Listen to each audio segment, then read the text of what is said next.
Parfois, les messages les plus importants sont ceux qui ne font absolument aucun bruit. Et ça, c'est particulièrement vrai quand on parle des chiens.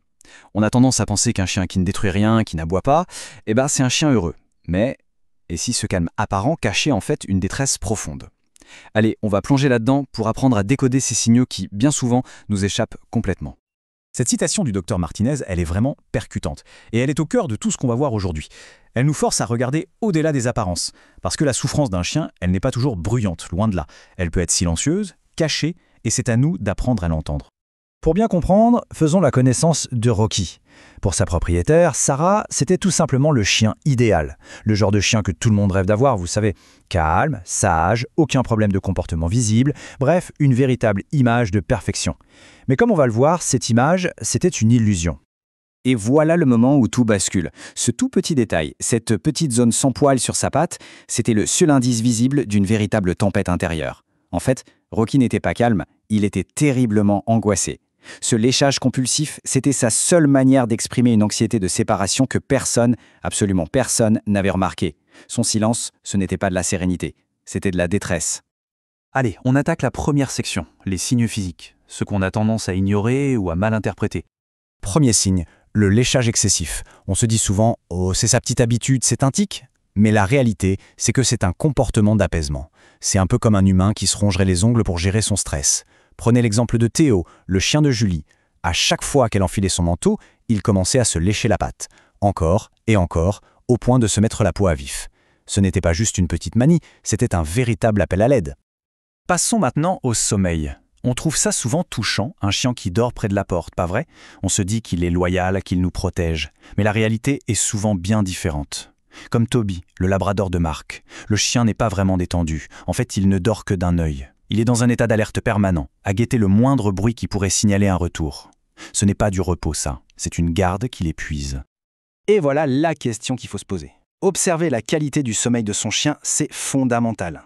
Est-ce un sommeil profond où il est complètement relâché, ou est-ce plutôt une sieste tendue, toujours sur le qui-vive?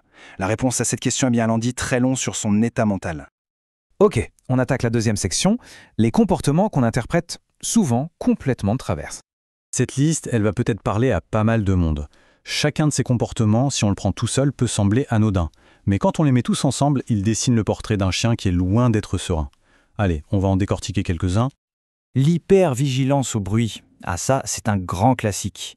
Léa, par exemple, pensait que sa chienne Maya était une excellente gardienne. Pourquoi? Parce qu'elle bondissait à chaque fois que l'ascenseur arrivait à leur étage. Mais en réalité, Maya était juste épuisée par l'espoir. Chaque son était une potentielle fin à sa solitude. Cette tension nerveuse est constante et c'est incroyablement fatigant pour un chien. Et que dire de cet attachement à certains objets? On voit ça souvent comme une preuve d'amour, mais ce qu'il faut comprendre, c'est que c'est avant tout une stratégie de survie émotionnelle. Le chien s'imprègne de l'odeur de son maître pour se rassurer. L'histoire d'Antoine est assez parlante. Sa chienne Luna ne se contentait pas d'une seule chaussette, elle avait carrément une collection secrète de 15 chaussettes cachées sous le canapé. C'était sa réserve de réconfort. Quand on parle de destruction, il faut oublier l'image du canapé complètement éventré. Non, parfois c'est beaucoup plus subtil. Il faut regarder les détails. Sylvie a mis pas mal de temps à comprendre pourquoi son chien s'acharnait toujours sur un coin bien précis de son plaid. Et la réponse? C'était l'endroit où elle s'asseyait chaque soir. Ce n'est pas de l'ennui, ça. C'est une destruction ciblée sur l'objet qui représente le plus intensément la présence, et donc l'absence, de sa maîtresse. On passe à la troisième section. Et là, attention, c'est peut-être la plus révélatrice de toutes, l'anxiété d'anticipation. Il faut savoir qu'un chien anxieux est un expert en routine. Il connaît tout par cœur. Le bruit des clés, le sac qu'on attrape, tout ça, ça devient un déclencheur de panique. Prenez Max, le retriever de Lisa. Il avait parfaitement compris que l'ouverture du dressing le matin, ça voulait dire une longue journée de solitude. Sa stratégie, il allait se cacher sous le lit. Ce n'est pas de la désobéissance, c'est une tentative désespérée de changer le cours des événements. L'appétit aussi, c'est un excellent baromètre. On peut croire qu'on a un chien difficile, alors qu'en fait il est juste trop angoissé pour manger. Le cas d'Oscar, le beagle de Pierre, est typique. Sa gamelle restait pleine toute la journée. Il ne mangeait qu'une fois que son maître était rentré. Pourquoi? Parce que c'est seulement à ce moment-là que son niveau de stress redescendait assez pour qu'il puisse enfin se nourrir. Et c'est ça le point central de tout ça. Tous ces signaux ne sont pas des incidents isolés.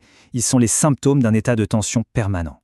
Un chien dans cet état ne vit pas dans le présent. Il passe son temps à essayer de prédire l'avenir, à se demander sans cesse « est-ce qu'on va partir? Quand est-ce qu'on va rentrer ?»